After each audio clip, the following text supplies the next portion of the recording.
Hello viewers, আসসালামু আলাইকুম। আশা করি সবাই ভালোই আছেন। আমি আসিফ আপনাদের সাথে আছি। আমি এখন আপনাদের সাথে যে বিষয় নিয়ে কথা বলবো সেটি হচ্ছে একটি ফল, যেটি আমরা কলা হিসাবে চিনি, এবং কলা আমাদের খুবই পরিচিত একটি ফল। এটি আমরা খুব সহজেই হাতের কাছে পাই এবং খুব সুস্বাদু একটি ফল কলা। তো এর পুষ্টিগুণ অনেক। কলা খাওয়ার অনেক উপকারিতা আছে।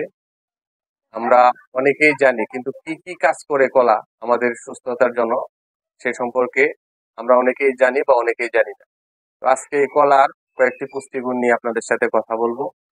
কলা আমাদের দৈনন্দিন সুস্থতার অনেক চাহিদাই পূরণ করতে পারে এবং শরীরকে সুস্থ সবল রাখতে পারে।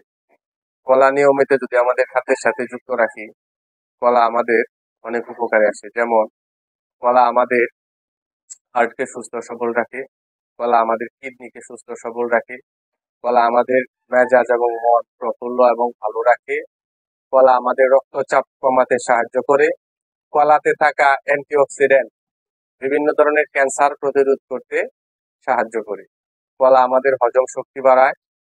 নিয়মিত কলা খেলে আমাদের ওজন নিয়ন্ত্রণে থাকে, ত্বক উজ্জ্বল থাকে এবং শরীরের সঠিক ওজন বজায় রাখে। তো কলা আমরা কোন সময় খাবো?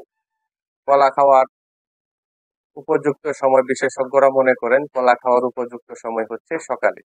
তো সকালে আমরা অনেকেই খালি পেটে কলা খাই।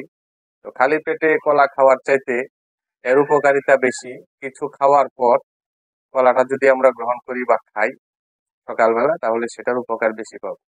তো বিশেষজ্ঞদের মতে সকালে কিছু খাওয়ার পর কলা যদি আমরা খাই, অর্থাৎ ভরা পেটে খাই, তাহলে এটার উপকারিতা বেশি। তো আমরা চেষ্টা করব, এই ফলটি হচ্ছে সহজলভ্য এবং আমাদের হাতের কাছে পাওয়া যায়।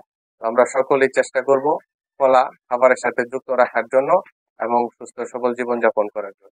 সকলেই ভালো থাকবেন। আসসালামু আলাইকুম।